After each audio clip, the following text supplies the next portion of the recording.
hello, everyone. Welcome to Sistahs on Sacred Grounds. I'm your host, Reverend Stephanie Butler Adams, and today, with the help of some wonderful guests, we are going to explore how Black girls rock around the world, especially in their artistry and activism. So let's get into it. In this episode, The Dancer in Her. Black women are shattering glass ceilings worldwide in the arts and entertainment industry, yet there's still a ways to go. But let's talk about the strides, the perceptions, and sometimes the controversies surrounding our unique creativity and the need for increased visibility of the professional Black female artist and the sacredness of her artistry. Right here at Sistahs on Sacred Grounds. Black girls rock everywhere we go, right? So it's no surprise that in the dance world, we are full of immensely talented Black women.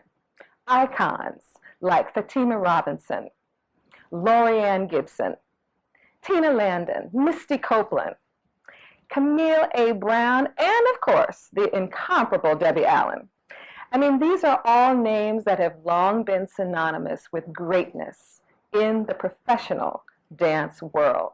But there are also a whole host of other women who are making their mark today for their artistry and their activism. Today's guest, our first guest, is no different. I am so excited to welcome to Sistahs on Sacred Grounds, the one and only Miss Imani Harris. Reverend Imani Harris, born and raised in Los Angeles, California, is an ordained minister serving at Second Baptist Church in Santa Ana, California.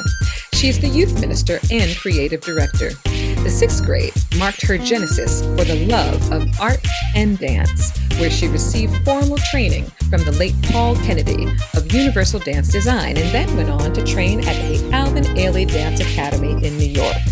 She founded a performing arts school called Positive Images of Self-Expression, the home to the Impact Performing Arts Conservatory. And through this nonprofit, Imani has been able to start Impact Dance and Music Ensemble, a community of artists dedicated to sharing their gift internationally through arts and missions. Imani has choreographed for gospel greats like Kirk Franklin, Jackie Boucher, and Kathy Taylor. For 10 years, Imani served as the artistic director for Faithful Central Bible Church, where she used creative arts to spread the gospel and exhort through example. She stands on the word in Philippians 4:13 that she can do all things through Christ that gives her strength. Hey, Imani. Welcome to the show, the set, the everything. Yes. What do you think? Girl, it's gorgeous. I'm going to have to take some of these pieces with me. Yes, absolutely. But seriously, I'm so excited to have you. It's an honor. Yes. It's an honor. Imani, you have been doing some things worldwide for a long time. You have been in the trenches, out of the trenches, in the secular world, out of the secular world, in the sacred spaces. And so that's why I look at you and I see global. And so today's conversation, I think, is right up your alley. Yeah. I want to start off by you telling us a little bit about your journey into this world we call dance. Oh, wow. And it is a journey. Yes. Dance is a journey. And I started when I was a child. Wow. So my connection with dance was, I had a low self-esteem. Mm-hmm. I, dark-skinned, little skinny girl. Mm-hmm. And dance really allowed me to connect with God. I wasn't expecting it. I wasn't looking for it. It gave me confidence. It gave me something to strive for. I always danced with my family, but when I started taking dance at a technical training at a studio, that's when I really grew in dance and realized this is where I'm going to be. Wow. No matter what I do, because I had other things I wanted to do, but I knew dance is where I was going to be and where I was going to stay. Wow. Because of what it gave me. That's phenomenal. And your artistry, I mentioned a little bit, it takes a sacred and a secular turn. Mm-hmm. And when you say you connected with God, you know, you knew that was a thing for you. A lot of us got that revelation late in life. But when did you really know?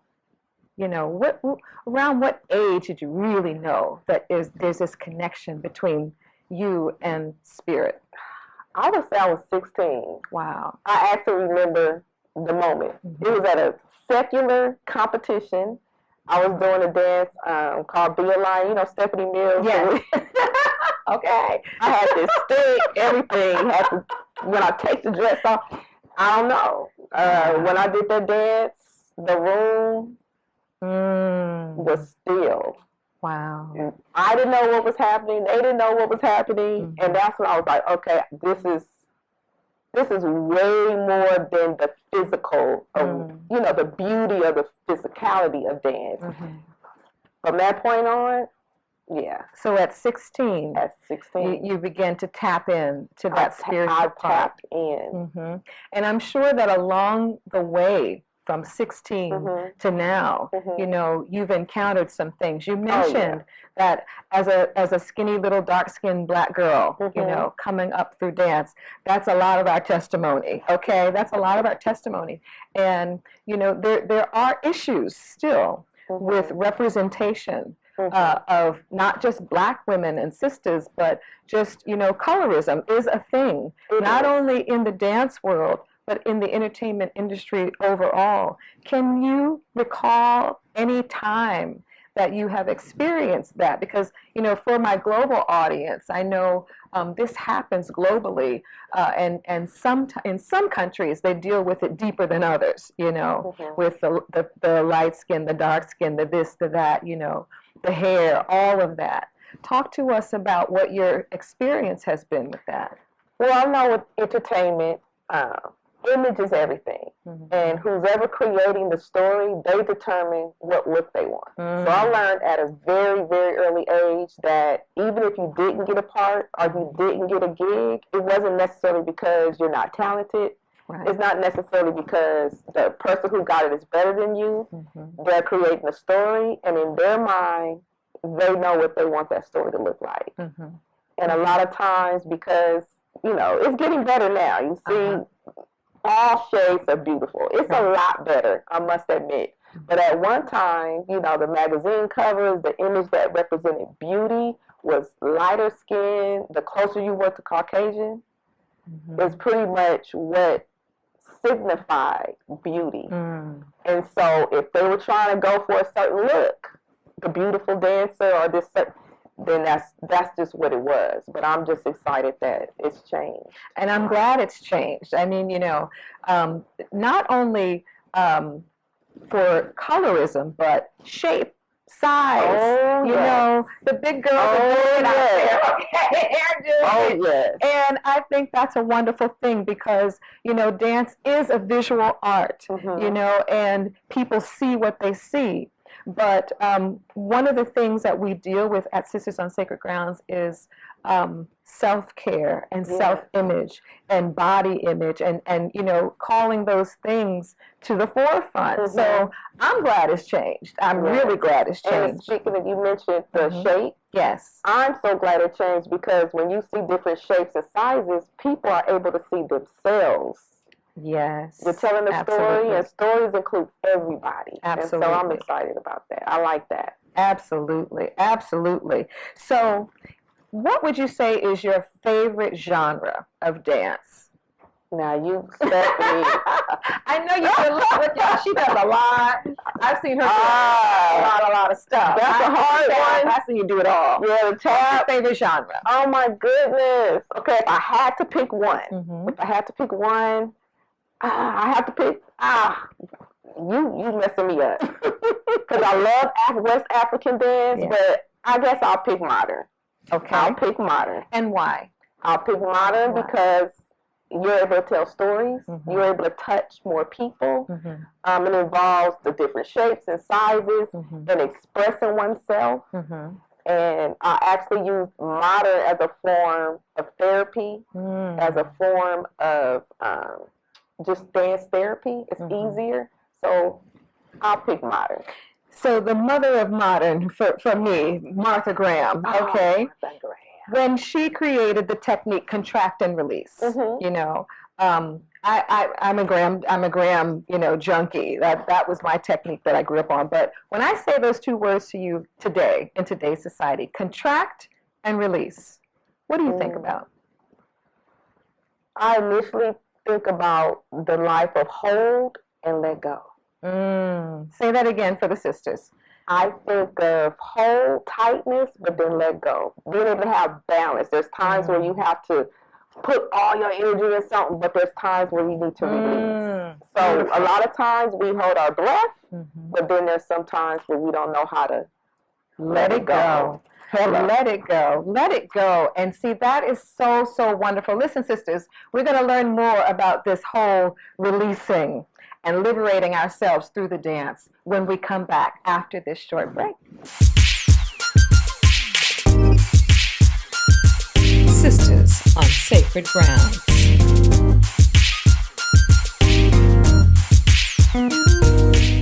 And we're back. Oh my goodness, we are having a fabulous conversation today. We're talking about the dancer in her, sisters in artistry. We're talking about how some fabulous Black women are using their artistry and activism. And with us today, we have Imani Harris. Imani, I want to continue the conversation about your artistry and activism. So tell us about the Impact Conservatory. Okay, well, Impact is a program. I've worked with up to 100 kids, and we offer dance. It has acting. It actually has media involved, all forms of the art. And I use Impact, really, the goal. We do a performance, but the goal is to change lives. Yes. The goal is to we take Disney or stories that they're very familiar with, and we twist them a little bit. We alter them to impact the children and impact the community, to actually tell a story about Jesus. And what's the age range of the kids at Impact? We start at 4, and we go all the way up to 17. Important, very important. You know, for a long time, our organization only reached out to like high school age. That was our focus. And then, you know, something clicked and said, no, you got to get them like so much earlier. And now, girl, can we talk about Tick-Tock for a minute? Because that's your group right there. Those kids right in there, they're on the Tick-Tock situation. So, first of all, what do you think Tick-Tock has done to the dance world? I mean, good, bad, or indifferent. You know, what has that done to the dance world, in your opinion? I would say first, there's some good things that Tick-Tock has done, all right? Tick-Tock has people moving. It has people dancing. It has regular people dancing. It has families getting together and being silly, and especially during COVID, okay? Yes. A time where things are dark, people are actually uplifted through dance, and they're recording it and putting it on TikTok. That's fabulous. That is fabulous. Yeah. But on the other hand, these kids are connected to TikTok, and they're also getting connected to things that aren't, images that they should not be looking at. Okay? Yeah. And so it's almost like a lure. Right. I mean, every child that I know, they're like, do you have a TikTok video out there, you know? I know. And so I think that, like you said, it's a wonderful thing. It's a wonderful thing that of all the arts, dance is what is grabbing, right? Dance is what is grabbing. But now, speaking of some of the situations that have happened with TikTok and dance, there was a story a while back about this young lady who had done some moves on TikTok, and of course, you know, they got picked up or got copied or stealed or whatever you want to call it. You know, dancers steal other movement, but apparently the folks that were stealing it made a lot of money off of it. So that brings me to my question about trademarking your choreography. It's been a battle, you know, because you see something that you like and you borrow, right? How do you handle that? And what do you tell your up and coming choreographers to do to protect their artistry, that it is theirs, but also it's kind of nice, I guess. It could be a compliment that they're, using your move. So what do you think about that? Well, it's very difficult. This dance is movement, and movement is natural. And then there's certain things in dance that's technical, that's across the board. So it's very difficult for people not to do something they've seen. On the other hand, I think there should be a mutual respect amongst dancers. What I tell my people I'm teaching is I tell them when they're creating, as a business, it's your influence.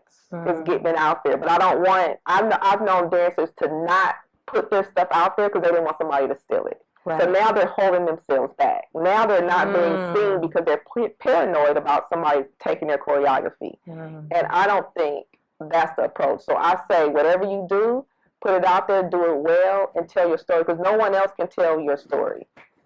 Say that again? No one else can tell your story. So it's not just about a move, it's about what's behind that move and how you put it out. Absolutely, the motivation behind the movement. The motivation is everything. I love that nobody else can tell your story like you can tell your story. People may try. And they do, but nobody can tell your story like you. And part of your story, I mentioned earlier, is a global story. Yes. And how has culture and your travel, all of us that are, love to travel and, all around the world and all of that, but you have actually stepped into some spaces culturally and experienced that. Talk to the sisters about what that was like for you, the dream. Some of us were little girls and we, just looked at a map and said, I want to go there and I want to go there, and look at God made it happen. What was your journey, and how do the various cultures that you've encountered impact your artistry?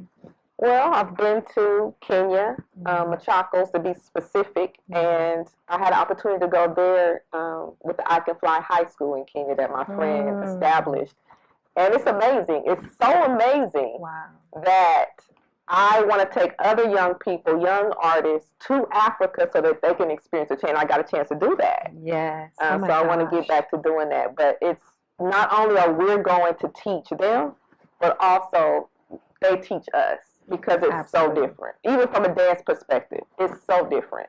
Wow. And so you would encourage young dancers to get out of the United States, if they live in the United States, or wherever you live, get out and go. Absolutely. Yeah? Absolutely. And I agree with you. You learn so much from them that you think you're going to share with them or teach them, and oh my gosh, what you get back. So I think that, if you were to say something to the and I love these young dancers that have come. I really do. I really, really do. But if you were to talk to a young dancer about their what-if plan, their what-if I don't get into a professional company, their what-if, what's the what-if? What are some other career paths that you would direct, a young dancer coming up in? I would tell a young dancer, the dance is inside of you. Dance is in you. So whether you're on a video, whether you're on TV or not, the dancer is in you. So you can take that anywhere in the marketplace. Absolutely anywhere. So dance. And when you dance, do your best. Wow. Go for it, 100%. Go for broke. Go for broke. Did you hear that? Go for broke. Imani Harris told you, go for broke. All right? Listen, Imani, I could talk to you all day, right? Yes. But we are going to continue this conversation. We're going to take a break. And when we come back, we're going to have another fantastic guest. And this conversation is going to just continue. And it's going to get better and gooder and gooder and gooder. All right? See you in a minute.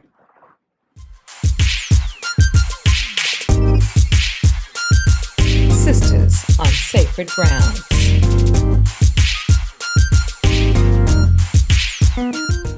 And we're back. Welcome back to Sisters on Sacred Grounds. We're having a conversation today about the dancer in her. Now, sisters, if you're watching, you have a dancer in you, okay? You need to let her breathe. Let her out, okay? Let her out. It's okay.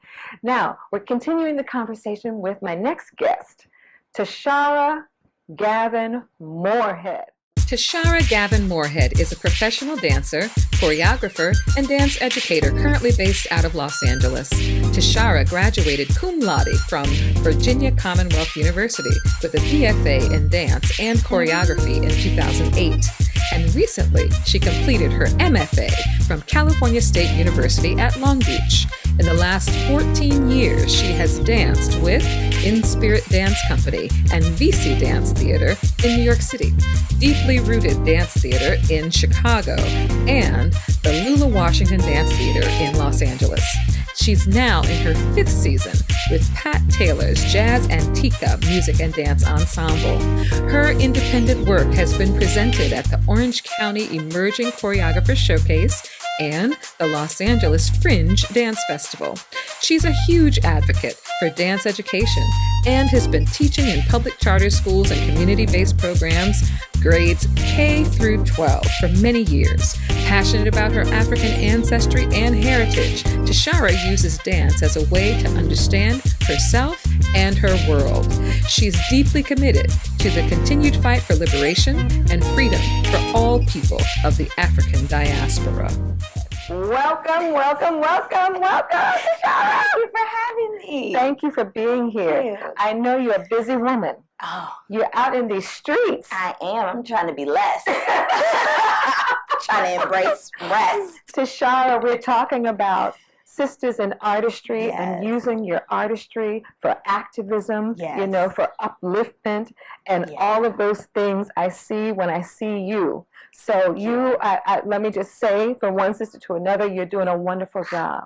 Thank You're you. out there doing it. Talk to us about where you are right now in the education world. I know you're teaching, you're doing some Yes. things, and then we're going to get into some of the other exciting stuff that you're Yes. doing. Where are you? I am physically in Long Beach and in the greater Los Angeles area. My focus is split. I'm in the academic, collegiate level, teaching at the university, as well as I'm still in elementary and middle school or high school programs because I feel that it's best that I as a dance educator not only focus on one age group, that really in order for us to see a universal change in how we approach movement, you got to start when they're young. But also the folks that, you know, did not have dance throughout their K through 12, they still get to experience not only the culture, but the historical relevance of what dance has done for our country and for the greater globe. So I've been happy to still be a part of community-based programs as well as, you know, university levels, because we have to hit it on all sides, because I feel that when folks are not in areas, we start to go backwards. Yes, misrepresentation, lack of representation, lack of exposure, underexposure, all of it when it comes to folks of color. Yes. You know, so you just laid out a whole plethora of where you are and why you are. But how'd you get there?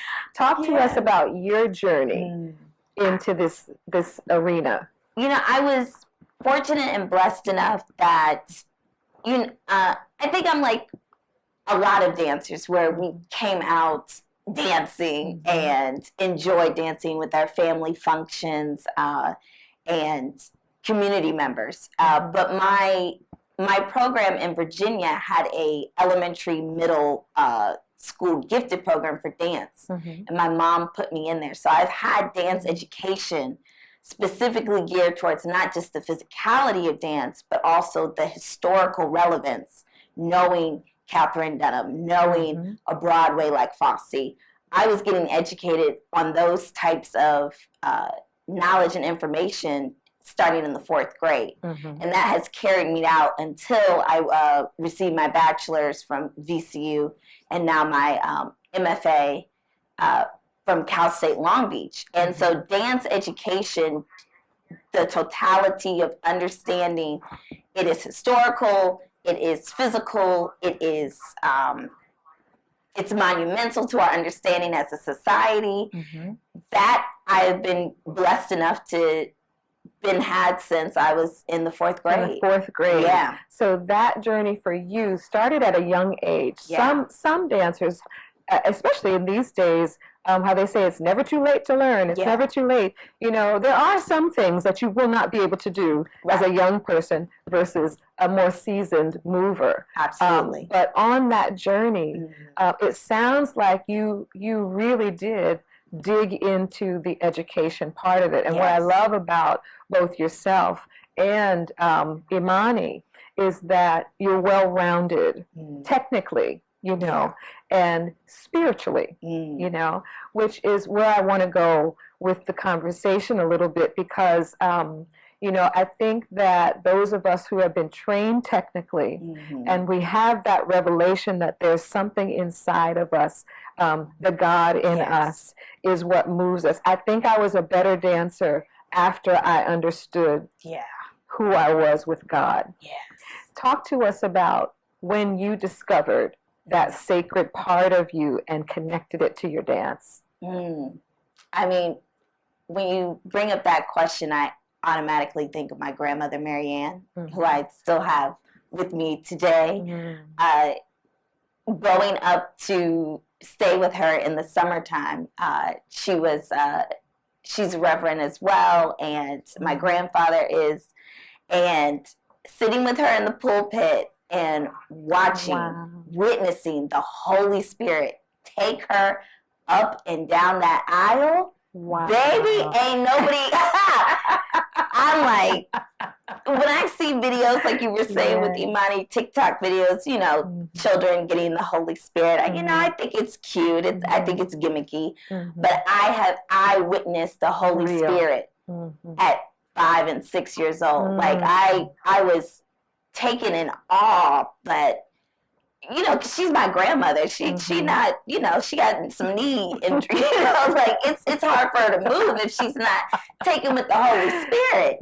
And she could go up and down the aisles, weeping, joyous, full on beautiful expression. And I would ask her, I'm like, Grandma, what you doing? What's going on? What's going on? And you know, she would explain to me like there's something in her when she hears the word of God that gets invoked that just takes her not only through her body but outside her body. And I have been on a journey myself to allow myself that freedom to feel that. I'm glad you said that because I know that you have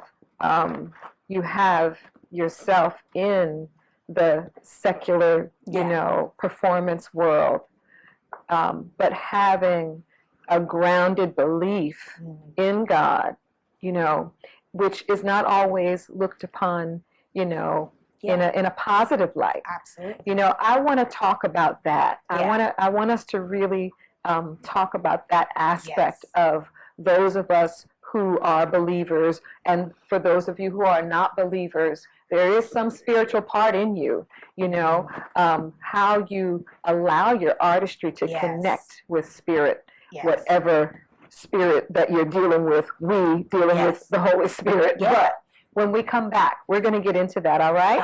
So we'll be right back, and we are going to get into that piece of sacred and secular in the artistry of dance.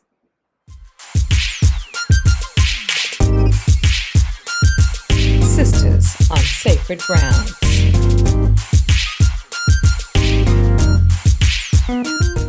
Welcome back, everybody. We've been having a wonderful conversation with my special guest, Ms. Tashara Gavin-Moorehead. And when we left, we were talking about culture. And Tashara has her thesis project that I'm really excited about, and I wanted her to share that. So Tashara, listen, I know that you are very deep into the African heritage and ancestry and so forth. I want you to tell us, what is this thesis project that you are working on, and tell us more about that. Yes, thank you for asking. I am deeply committed to preserving an African American way of how we approach our liberation. And I've been celebrating Kwanzaa, which is a Pan-African holiday here. It's celebrated, it originates in America, but it's celebrated all over the world. But now, just before you go, yes, a lot of people are under the misconception that Kwanzaa is the Black folks' Christmas. right, and that is incorrect. Please educate us, Yes. enlighten us. Yes, Kwanzaa was created as a cultural holiday, so it has no religious affiliations. So anyone who is Christian, Muslim, Jewish, or whatever other spiritual belief practices, as long as you are of African descent, this is a holiday for you to celebrate your cultural and ancestral roots and to uplift our knowledge of who we are. Because for African Americans here, we have a different type of racism that's not experienced in the other parts of the world. Right. And that is very unique about understanding why Kwanzaa is important for folks like us to celebrate.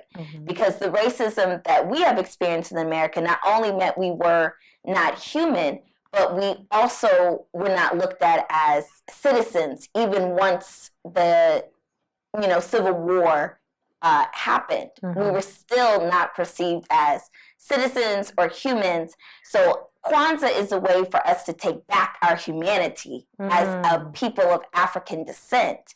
And that, I think, can be shared amongst many spiritual groups. Absolutely. Yes. So it's not the Black folks' Christmas. You can celebrate your Christmas. Celebrate whatever you need to. Right. But Kwanzaa is about a remembrance that we are human, that we are beautiful, that we matter.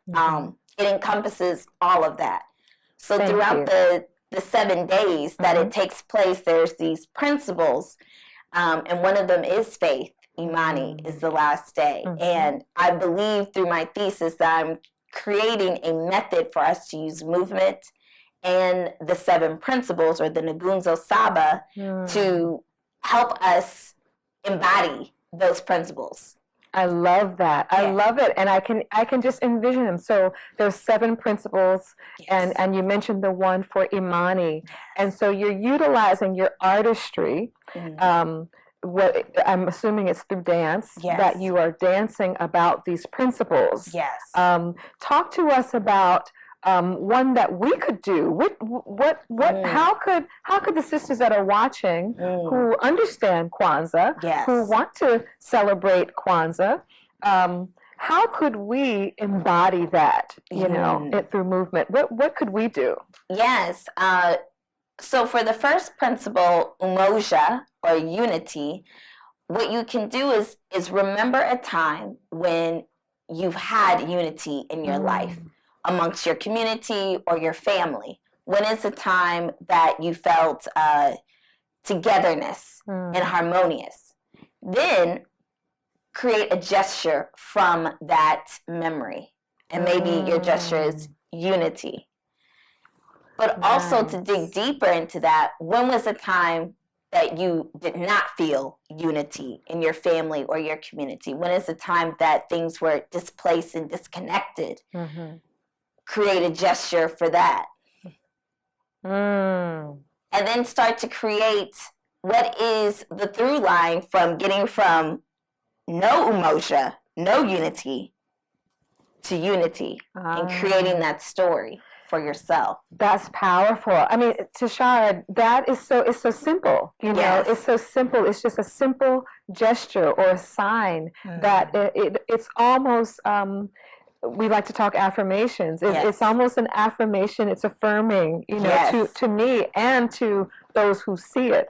So now that we understand that these are principles, and that your interest in, really bringing that out. What's the thesis going to look like at the end?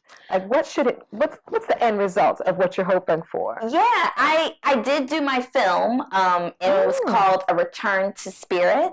So it was a 40-minute documentary that witnesses me go through all the 7 principles, or the Naguns of Saba, and my journey, telling my story through each principle. And I go through this journey because I wanted to create a practice that was unique to my African American heritage. And I said, why not Kwanzaa? It's a Pan-African holiday. It was created in America for African Americans by African Americans. Yes. This is the story that I need to tell. This is what feels unique and authentic to me. And I needed a ritual, a choreographic ritual that would help me center Afrocentric practices versus Eurocentric and Western choreographic values. Yes. So not centering the long lines and legs of those of our European counterparts, or improvisation that does not include spirit. Really, an Afrocentric movement practice centers spirit at the root of it. It centers the relationship between music and mover. Yes. And by the end of the documentary, you see my return to spirit, because I had gotten away from that in my journey. In your real journey. In my real journey. In your real journey. I did get away from it. Being in all those academic spaces where they don't talk about spirit and you can't possibly dance about it or from it, started to distancing myself from who I was and who I understood myself as. Wow. So I needed to regroup and reaffirm myself as a Black woman who dances from spirit, and it's okay. And it's okay. It's okay. It's okay, y'all. It's okay. Yes. And I love this conversation. Yes. Now, as we close out this conversation, this particular part, I wonder if you would talk to our sisters and maybe brothers who are watching, and give them 3 principles in movement. Boom, boom, boom, right here. Affirming principles in movement. In movement. Flow, groundedness, and balance. Flow. Yes. Be grounded. Be grounded. And be balanced. Yes. Tashara, I feel like we did a workshop today. I feel like we did a workshop. Yes. I feel like we need to go and just lay by the beach and just hear what is God saying. But I want to thank you for the conversation. It has been rich. Your wealth of knowledge.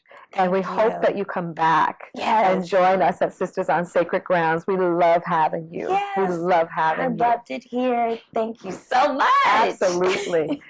Sisters, thank you for watching. We'll be right back after this break.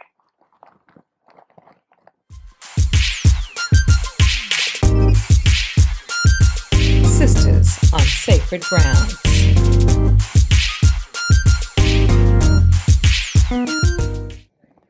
Welcome back. This has been a phenomenal conversation today about sisters in artistry and activism. And now we're going to get a little interactive with you because, as dancers, we're very used to the art of improvisation.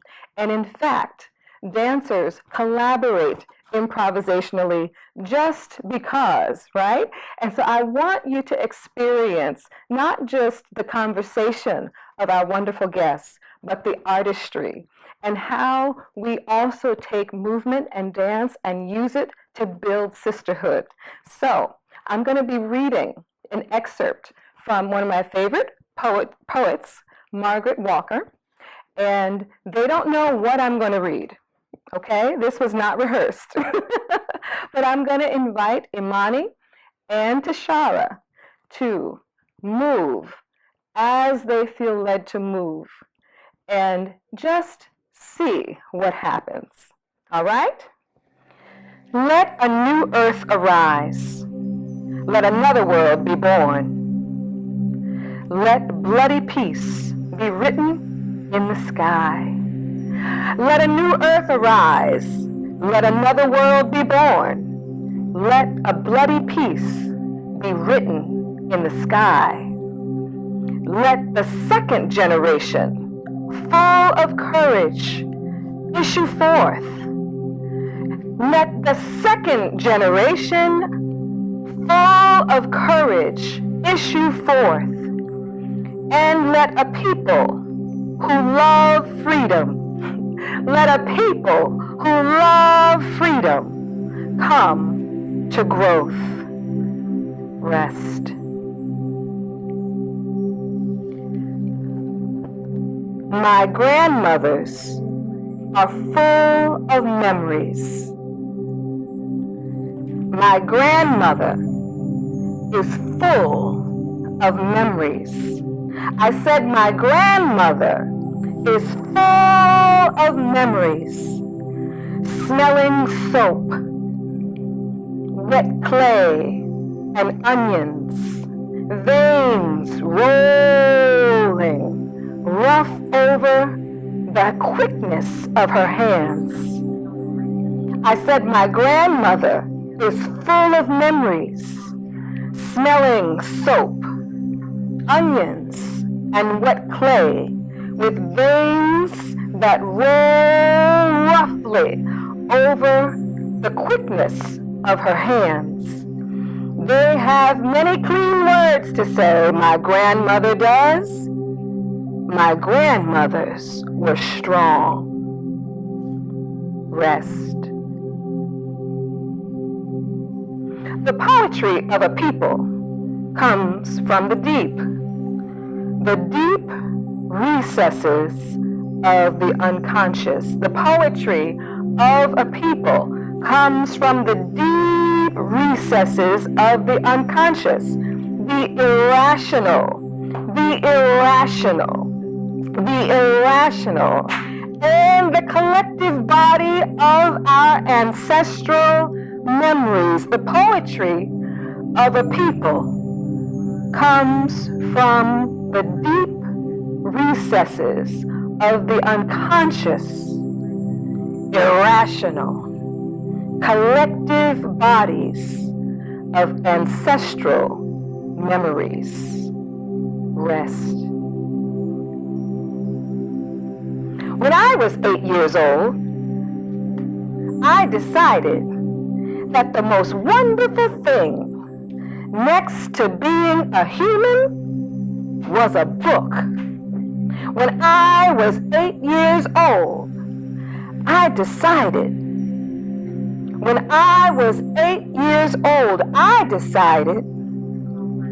that the most wonderful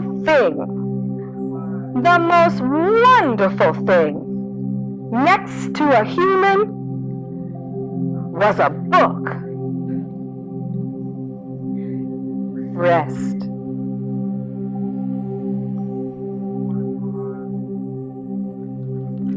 I want my careless song to strike, not a minor key. I want my careless song to strike, not a minor key. No theme to stand between my body's southern song, but the fusion of the South, my body's song and me. I want my careless song to strike.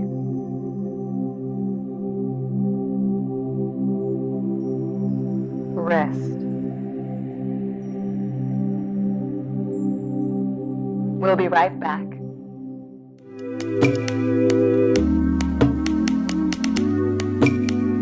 Dance has been a source of healing for centuries, playing a crucial role in preserving our history and serving as an emotional balm that spans continents, race, culture, and tribes. Africans sold into slavery were stripped of many things, but one thing they held on to was their rhythm and their organic connection to movement and dance. As it was then, so it is today. Dance is used as a form of creative expression, universal language, and sacred artistry among our communities, allowing us the freedom to feel our feelings and move through them. And that's today's coffee break.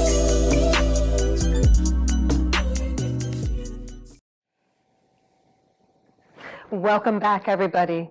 Listen, what you just witnessed between our special guest dancers, I almost called them, dance ministers, because what they did really ministered to my soul. I don't know about you, but it really ministered to my soul. But what you just experienced is the way that we can build ourselves up through collaboration, through movement, through sisterhood, and just through positive affirmations.